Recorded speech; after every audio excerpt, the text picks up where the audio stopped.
ফের ভারতে আবারও ইলিশ গেল, 1-2 টন না, 3000 টন গেল। তার মানে তো কি করলাম দেশে? দেশ তো সেই আগের মতনই, ইন্ডিয়ার পাচাইটা তাদের স্বার্থ হাসিল করে, দেশের স্বার্থ হাসিল করে। আমাদের সাধারণ মানুষ এই উপদেশটা কি বলছে আসলে, আমি এগুলো বাদ দেই। এই উপদেশটা প্রথমে বলছে আইসে যে আমাদের দেশের সাধারণ মানুষ আগে ইলিশ খাবে, তারপর অন্য দেশে যাবে। সেই উপদেশটাই কিন্তু এখন ইলিশ পাঠাচ্ছে। হাসিনাও তো ভালো ছিল, হাসিনাও মনে হয় তো 3000 টন পাঠায় নাই। এটা রাজনীতির চাল।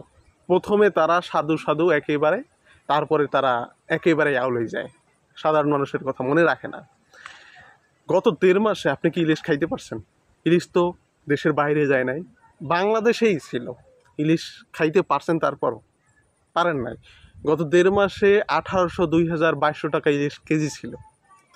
একটা বাংলাদেশের একটা মানুষের বেতন 15,000, 20,000, 25,000 সর্বোচ্চ, এটা অ্যাভারেজ স্যালারি।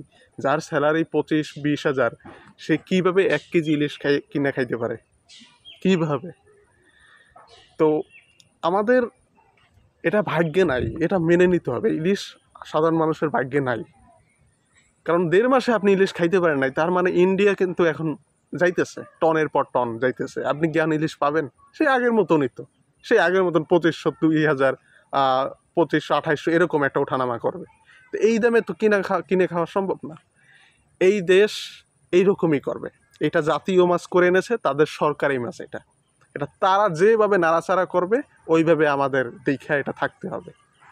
তবে উপদেষ্টাদের বলছি, এই হাসিনা কিন্তু অনেক এই ইন্ডিয়ারে দিতেই গেছে, যত দিয়েছে এই দেশের উপর দিয়ে সে ট্রেন চালাই গেছে। পদ্মা সেতুর উপর দিয়ে সে ট্রেন চালাইবে, ভারতের ট্রেন চলবে। বাহ, ইন্ডিয়ারে অনেক কিছু দিছে, অনেক অনেক, এইটা সেইটা, মানে ভরাই ইন্ডিয়ারে এই পর্যন্ত হাসিনা খালি দিয়েই গেছে। বিনিময়ে ইন্ডিয়া আমাদের বাস দিছে। যে উপদেষ্টাদের একটাই কথা, আপনারা বাস পাবেন, ইন্ডিয়া থেকে প্রচুর বাস পাবেন।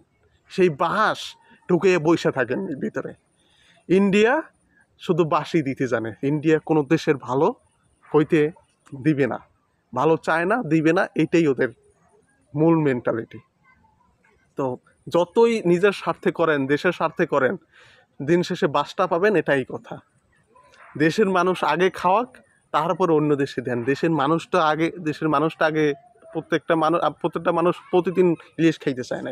প্রতিদিন যে ইলিশ খাবে এটা কিন্তু না, তারা যেন মাসে একবার খাইতে পারে, এইভাবে করেন। তারপরে আপনি অন্য দেশে রপ্তানি করেন, তারপরে যা করেন আপনার ইচ্ছা। দেশের মানুষের জন্য এটা রাখেন, সামর্থ্যের মধ্যে রাখেন, তারপরে করেন।